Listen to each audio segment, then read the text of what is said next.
అనంతపురంలో petrol diesel బంకులు వాహనదారులతో కిటకిటలాడుతున్నాయి. Petrol diesel కొరత ఉందంటూ ప్రచారం జరగడంతో ఉదయం నుంచి బంకుల వద్దకు వాహనదారులు పోటెత్తారు.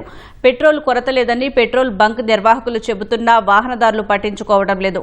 గంటల తరబడి క్యూ లైన్లలో వేచి ఉంటున్నారు. కొన్ని పెట్రోల్ బంకుల వద్ద స్వల్ప గొడవలు చోటు చేసుకుంటున్నాయి.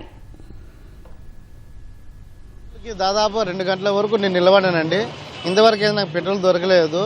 వాళ్ళు చూస్తే బాటిల్కి వేస్తున్నారు. ఈరోజు నాకు చాలా అత్యవసరం ఉంది. వేరే ఎగ్జామ్ రాసేదానికి పోతున్నాను. ఎగ్జామ్ రాయాలని పోయినా ఇప్పుడు పెట్రోల్ లేదు. ఏదైనా వాహనాలు దొరుకుతాయంటే వాహనాలు దొరకడం, బస్సులు దొరకడం లేదు. బాటిల్కి వేయడం వల్ల మా లాంటి వాళ్ళకి ఇబ్బందికరంగా ఉంది. దయచేసి ఇబ్బందికి లేకున్నట్ల మాకు పెట్రోల్ వచ్చేటట్లా కలెక్టర్ గారు, జేసీ గారు చర్యలు తీసుకొని కోరుతున్నాము. ఇది కొరత లేదండి, ఇది కృత్రిమ కొరతని సృష్టించినారు. కంపెనీ వాళ్ళేమో కొరత లేదంటున్నారు, కానీ బంకుల వాళ్ళు కుమ్మక్కయ్యి ఎవరితో ఈ కంపెనీ వాళ్ళతో కుమ్మక్కయ్యి వీళ్ళు తక్కువగా వేస్తున్నారు. పొద్దున మేము 5 గంటలకు వచ్చి క్యూలో నిలబడినాము. పెట్రోల్ వేయడానికి చాలా ఇబ్బంది పడుతున్నాము. చిన్న జాబ్ చేసుకునే వాళ్ళము. ఆల్రెడీ పొద్దున 5 గంటల నుంచి క్యూలో నిలబడుతున్నాం. పెట్రోల్ ఇవ్వడం లేదు. పెట్రోల్ బంక్ వాళ్ళు చాలా ఇబ్బంది పెడుతున్నారట. దీనిపైన గవర్నమెంట్ ఏదో ఒకటి చర్య తొందరగా తీసుకోవాలి, లేదంటే చాలా ఇబ్బంది పెడతారు.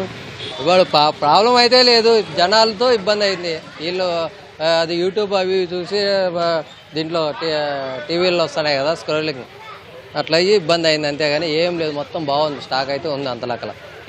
డీజిల్ ట్యాంకర్లు వస్తున్నాయి, అన్నీ వస్తున్నాయి. లేదు అనుకుంటాను, కానీ యుద్ధం ఎఫెక్ట్ ఏం లేదు. మనకు కొద్దిగా ముందు సిప్పులు రాలేదు కాబట్టి ఇప్పుడేం ఇబ్బంది లేదు, బాగా వస్తున్నాయి అన్నీ.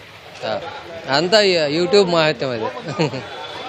అంతే, ఏం ప్రాబ్లం ఏం లేదు. వస్తానే అంటే ఇప్పుడు వీళ్ళు అవసరం లేదు. రోజు పొద్దున్న నుండి సాయంత్రం వరకు వేస్తూనే ఉంటాము. వస్తాంటే నిదానంగా వస్తే ఇబ్బంది లేదు. ఒకటేసారి అంత క్రౌడ్ వచ్చినా కూడా ఇబ్బంది అవుతుంది.